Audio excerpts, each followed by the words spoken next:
The surgeon grabbed my arm before I could follow the nurses through the ICU doors. "Ms. Morales, listen to me carefully," he said. "Your son needs surgery tonight." Behind him, my 6-year-old son Nathan was being rushed down the hallway with an oxygen mask strapped to his face. His chest kept jerking with every breath like his body was fighting to keep up. Machines screamed around him while nurses pushed his bed faster toward intensive care. I nodded immediately. "Then do it." The surgeon looked away for half a second. "We are still waiting for authorization from your insurance provider." For a moment, I honestly thought I misunderstood him. "What do you mean waiting?" Before we continue, please hit the like button, subscribe to the channel, and turn on the notification bell for updates. "If we operate without approval," he said carefully, "the hospital may bill you personally." Above us, a massive television hanging from the ceiling suddenly switched to a Bright Shield Health commercial. Happy families, laughing children, slow-motion hugs. "At Bright Shield," the narrator said warmly, "family comes first." I looked up at the screen, then back at my son, disappearing behind ICU doors. My phone clicked as someone finally returned from hold. "Thank you for waiting," a woman from Bright Shield said calmly. "Your claim is currently under policy review." "My son can barely breathe," I snapped. "The doctors said he needs emergency surgery now." "I understand this is stressful." "No, you don't." Her voice never changed. "At this time, the procedure has not been approved." I felt people in the hallway staring at me. "You're denying it." "We are evaluating medical necessity." At that exact moment, Nathan started coughing violently behind the ICU doors. And over my head, the same company denying his surgery kept running commercials about protecting children. I spent the next hour begging strangers through a phone. Every answer sounded identical. "Your case is pending review. Please allow processing time. Policy guidelines must be followed." Meanwhile, doctors moved faster every time they entered Nathan's room. One nurse pulled me aside quietly. "You should prepare yourself financially in case insurance refuses coverage." "Financially?" I worked double shifts at a grocery warehouse just to keep Bright Shield insurance through my employer. I paid every premium on time, never missed paperwork, never changed plans. And now they were deciding whether my son deserved to live. A doctor eventually handed me several forms attached to a clipboard.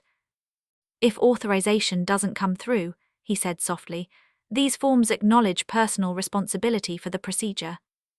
I looked down at the estimate. The number made my stomach drop. It was more money than I could make in years.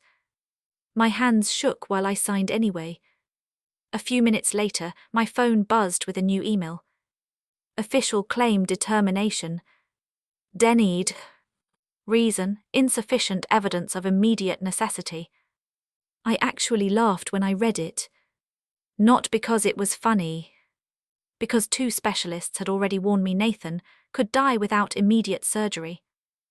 Across the hallway, volunteers were hanging Bright Shield banners for a children's charity fundraiser happening downstairs in the hospital lobby. Bright blue signs covered the walls. PROTCTING Americas, FAMILIS. I walked straight to the front desk, holding my phone so tightly my knuckles hurt.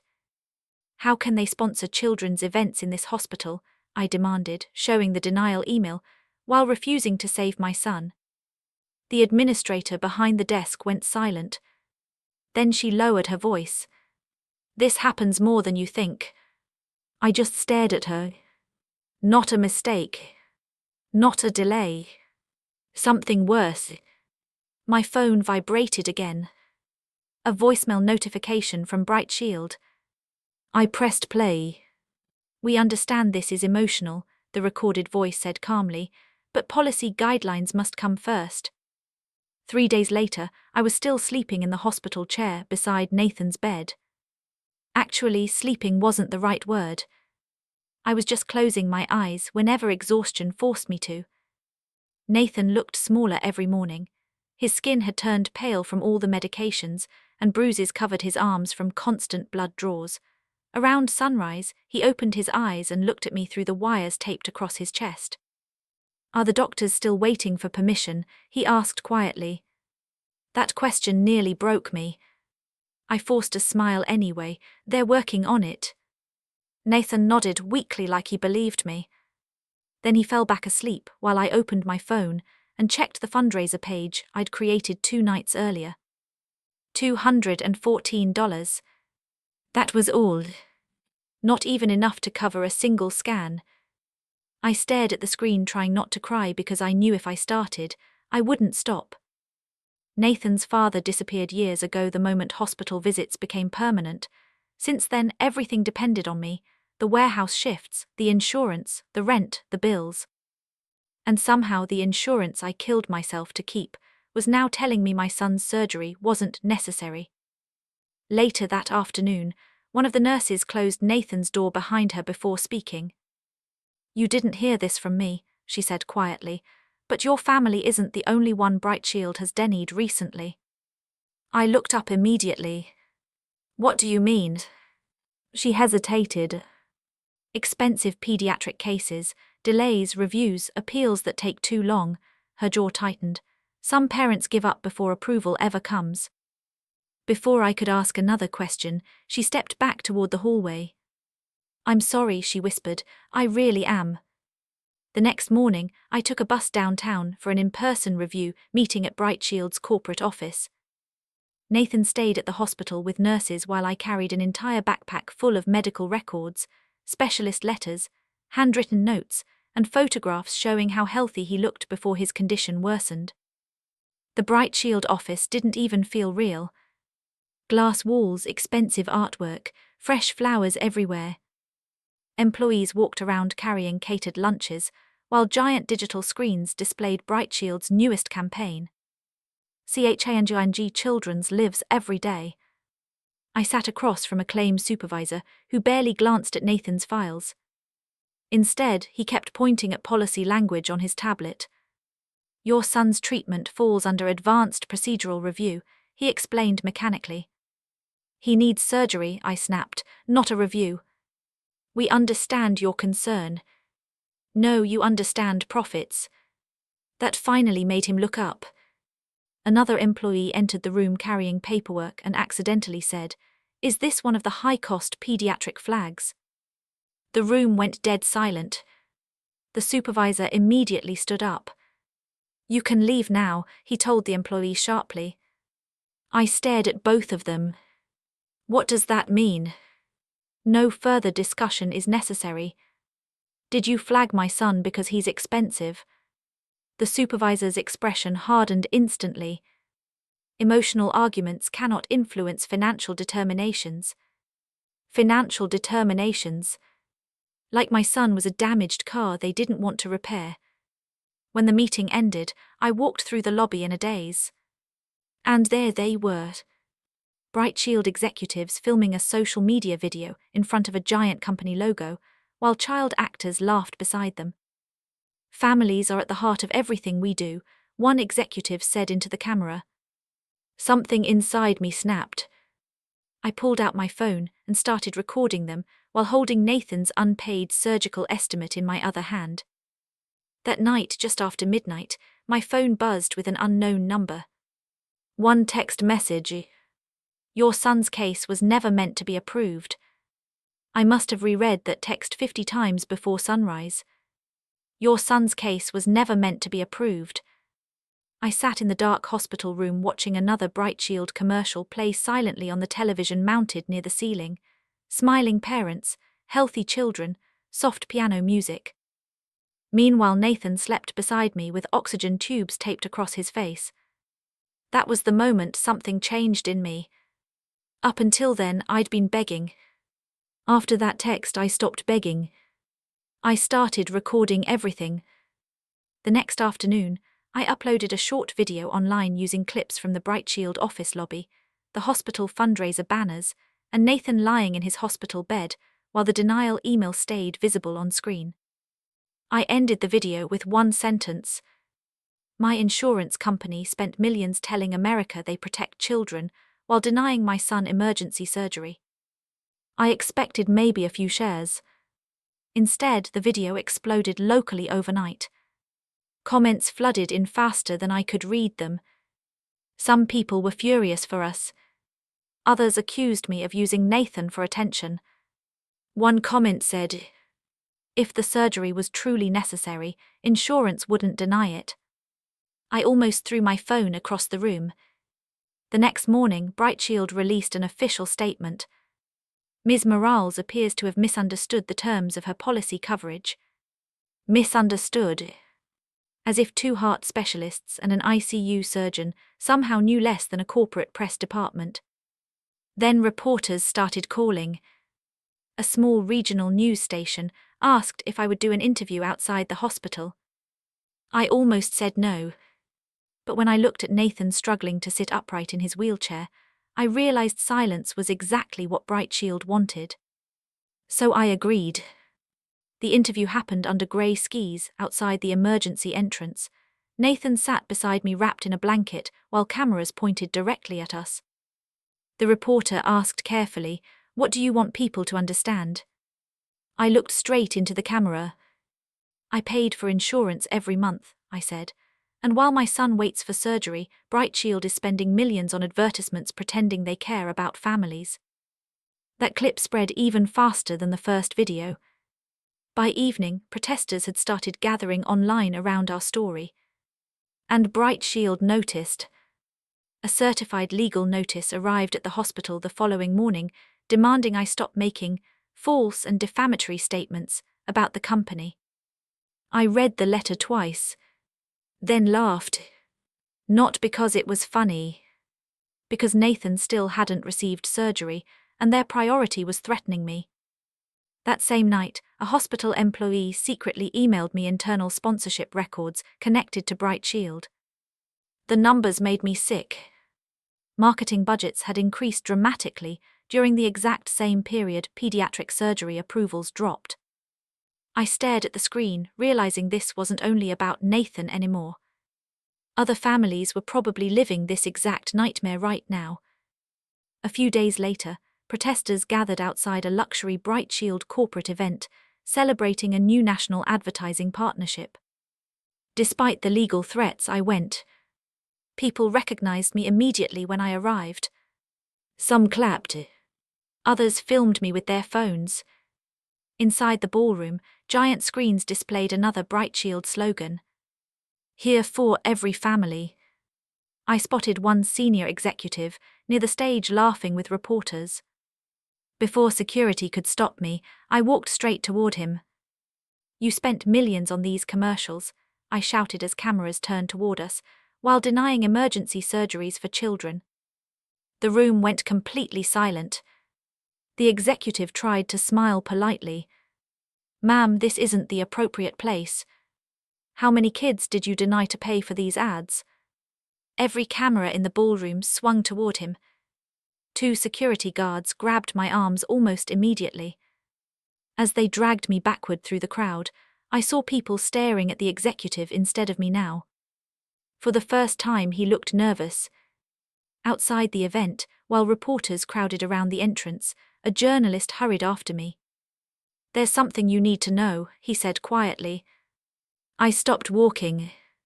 He glanced back toward the building before lowering his voice. "Someone inside the company wants to meet you." The meeting happened 2 nights later in a nearly empty parking garage downtown. I almost didn't go. Every instinct told me it could be a setup, but Nathan's condition had gotten worse again that afternoon, and I was running out of options faster than I was running out of hope. A man in a grey jacket stepped out between 2 parked cars when I arrived. "You Anne Morales?" he asked quietly. I nodded. "I worked for Brightshield Analytics," he said, "until last month." He kept scanning the garage while he talked like he expected someone to appear at any second. Then he handed me a thin folder. Inside were printed presentation slides, stamped confidential. The first chart compared pediatric claim denials against quarterly profit growth. Another tracked delayed approvals beside advertising expansion. My stomach turned as I flipped through the pages. One slide had a highlighted line near the bottom. High-cost pediatric claims unlikely to sustain prolonged legal resistance due to financial hardship. I looked up at him slowly. You targeted families because they were broke. He didn't answer immediately. Instead, he looked ashamed. The system flagged expensive emergency cases automatically, he finally admitted. Executives called it loss prevention. Loss prevention. That was their phrase for children waiting in ICU beds. I kept turning pages. Investor talking points. Projected savings. Advertising performance metrics. Then I saw it. A section labeled Family Trust Campaign Strategy. Millions spent on emotional commercials during the exact same quarter they were delaying surgeries. My hands started shaking. This wasn't an accident. I whispered. No, he said, it never was. Suddenly his expression changed. He looked past me toward the garage entrance. A black SUV had pulled in and stopped without parking. The man immediately stepped backward. I have to go. Wait, I said, there's more in here, right? He hesitated. Yes, but if they know I talked to you, I'm done. Then he disappeared between parked cars before I could stop him. The SUV remained idling in the distance. I left through the stairwell instead of the elevator. The next morning, Brightshield stopped responding to every call and email from me entirely. No updates. No communication. Nothing. But somehow Nathan's condition kept getting worse. Doctors had to stabilize him again after his oxygen levels suddenly dropped overnight. I stood outside the ICU room watching nurses rush around him while monitors screamed. One doctor finally pulled me aside.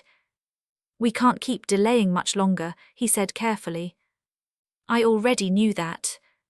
The real question was whether exposing Brightshield would destroy the only chance Nathan still had at surgery. Because if I released those documents publicly, they could bury me in lawsuits I'd never survive financially. For 2 straight days, I barely slept trying to decide what to do. Then something unexpected happened. Other parents started posting their own denial stories online. Children denied treatments. Cancer therapies delayed. Emergency procedures buried in review. The internet shifted almost overnight. People stopped asking whether I misunderstood my coverage. Now they were asking how many families this had happened to.